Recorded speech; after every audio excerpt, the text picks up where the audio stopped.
15 minutes to put on a face, and I want to film a YouTube video right now. I don't think this is smart of me, but we're just gonna keep going. Ready with me to go to a grad dinner. Well, I talked to you about everything I've learned my last like 7 months post-grad. My wig is off. But listen, I have very little energy in this video, and it's because I was very tired. I had been up since 9 a.m. getting ready. So bear with me.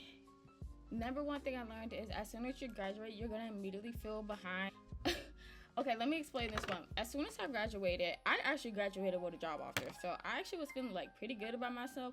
But then immediately after that set in, I was like, okay, now how do I start making the big coin? Even though I just managed to accomplish this really big thing of, you know, securing a job like the week of graduation. I got my offer letter literally like a couple of days before my graduation. I immediately started feeling behind because I still started thinking about how there's people my age who's already gearing up to like do other stuff. Like I have people my age who are gearing up to get married, who are buying their first homes, who are traveling all over the world. So I immediately started to feel behind because like once you start to get into the adult world and you start seeing what everybody else is doing, you start to feel like, dang, I gotta play catch up. But you have to remember, you was just in college. Of course, you're gonna go into the real world and still have to figure a lot of things out and still not have accomplished everything. But you aren't meant to accomplish everything that first 6 months after post-grad. You're supposed to accomplish everything after the first 50 years post-grad. Like, we live in a world now where we see, like, because we're so hyper exposed to other people's lives, there's like this intense pressure to move at a faster pace. But like in actuality, those people are not the, like, they are not the standard. That's not the case for the average person. I had like this immediate thing where I just started feeling like I had to start speed running life. I just didn't feel like a real adult yet. So I was like, I need to do X, Y, and Z so I can feel like a real adult. And it's like, girl, you're gonna age regardless. You're gonna be an adult regardless because you will continue to age. Let that be enough. You don't have to speed run responsibilities to feel more like an adult.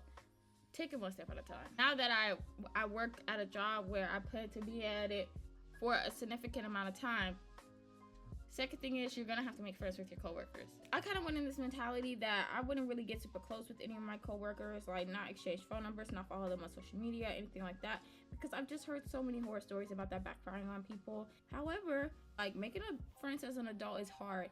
Your friendships are not going to be the same post-grad. You are going to be forced to make new friends. The friends you have when you were 18, 28, 38 are not going to be the same friends you have for the rest of your life. There are going to be very few people that are exception to that rule. Through life, you are meant to meet new people constantly and build new connections constantly.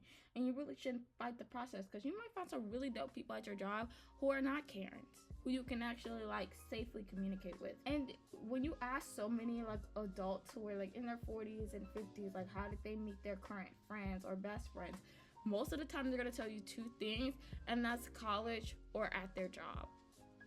So don't shy away from becoming friends or being super friendly with your coworkers. Don't tell them all your business right away.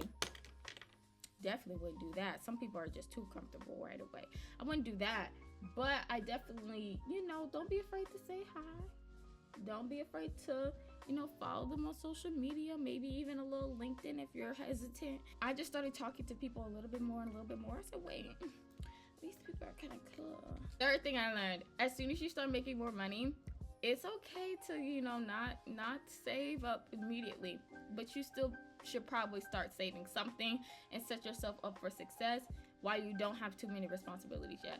I've been utilizing the time that I have where I still live at home and I don't have to pay things like rent and water and gas and stuff like that. All I gotta pay for is my car and my credit card bill. I take advantage of that time to really stack up my savings. So I ended up opening a high yield savings account like 3 months into me working my current job. But those first 3 months, I balled out. I didn't save a dime.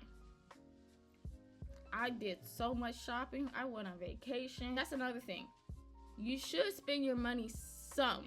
Sometimes it's hard to balance being young and turn and being financially responsible because people are emphasizing, you know, high yield savings account, Roth IRAs, stocks, whatever. And then you have other people who are like, girl, you are young, live your life. And so it's sometimes hard to find balance.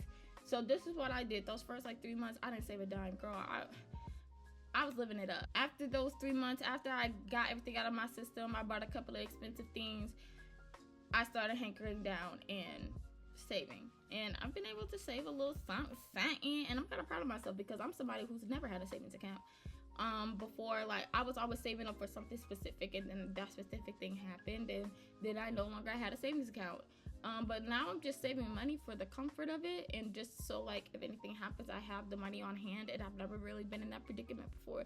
So it makes me feel really good. But it's okay if you don't have $10K in there right away. It's okay if you just start off with like $100 in there.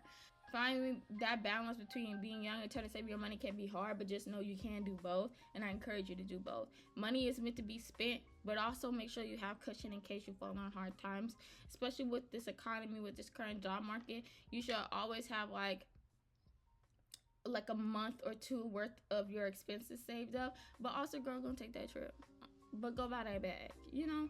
Find that balance, and don't feel ashamed about it. I used to like tell my mom, like, oh my god, mom, I want to go buy this, I want to go buy that, but like I feel so bad about spending the money, and she'll be like, well, money's meant to be spent. In the mentality of like, yeah, be financially responsible, but sometimes that money needs to be spent, and sometimes it's for something in your control or not within your control. Either way, get comfortable with that. And I don't feel bad for not saving any money those first 3 months. I didn't go without. I waited to penny pinching like that. No regrets. I have no regrets. I was supposed to say this earlier, but I forgot. Yeah, so making friends as an adult is really hard, and your friendships are gonna change a lot immediately after post grad. Like when I say immediately after immediately, like when I tell you after graduation, within those first like 3 months, I would say first 3 to 6 months, my friendships changed so much.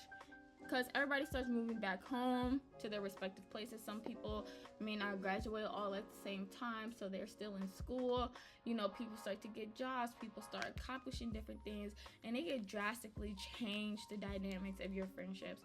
And you're gonna have to be either okay with that or be willing to let it go. And you're gonna have to make that choice of what it is, what's it gonna be for you. Because trust and believe things might get uncomfortable post-grad when it comes to your friendships, and that's completely okay. That's gonna happen your entire life. But there's kind of this thing that, oh, you make your best friends in college. Well, sometimes you make your best friends in college while you're in college, but they're not meant to be your best friends for the rest of life. They were meant to be your college best friends, and that's it. But they weren't necessarily meant to be the best friends of your entire life. I promise my makeup looks so much better in person. This hot pink is throwing off the lighting. Budgeting is your best friend. I was someone who always budgeted, like since I was a kid, like since I had my first job at 15. There's a lot more things that start to become a factor, like, you know, now I have a high yield savings account, and now I have a retirement account, you know, so those are things I have to now budget for that I didn't have to budget for before. So your budget is definitely going to change. If you're someone who's always budgeted, even throughout college, your budget's going to change once you start making more money. A lot of times when you start making more money, your living expenses also increase if you're somebody who wants to start living a little bit more above your previous means now that you have the means to do so. I'm making the most money I've ever made in my life, and so I was like, what do I do with all this money? Like, I can't even think of things to do with all of this. Like, this is more money than I've ever made in my life. Like, what?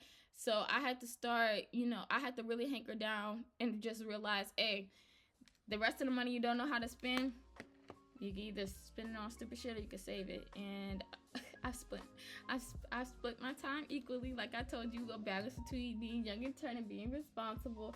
But I definitely was overwhelmed at first because, like I said, I had never seen a check with a comma in it before. So I was like, I'm rich, but like I'm not. Like the world is expensive. This is not much in actuality. So I started having to readjust how I budget. Oh, it's right at 10:30, guys. It becomes a little bit more difficult once you become an adult and you might have a little bit more responsibilities, or like once you get into like the corporate space and you're making more money, it could be a little overwhelming because for a lot of people this is the most they've ever made up until this point in their life. So it could be like, what do I do with all this money? But really taking the time to sit down and make a budget those first couple of weeks you start working your new job and post-grad life is incredibly important. But budgeting becomes even more important if you're someone who hasn't secured a job post-grad, because now you're having to live like in the real world without the assistance of college and financial aid and stuff, or maybe not as much assistance from like family members and parents, but you're not making the money you were expecting to make right away post-grad. So budgeting becomes even more important. And then I didn't put the lace down, guys. Please, let's not talk about it. It's a glueless wig, but that also means you can't see the lace a little bit. And if you talk about it, you're anti-black. These last 6 months have been revolutionary for me, as far as like learning so much about myself as an adult, and like just maneuvering the world now that like I'm out of college, because I took up like a significant portion of my life, you know. So I don't know. I hope this was helpful or relatable in some sort of way, but.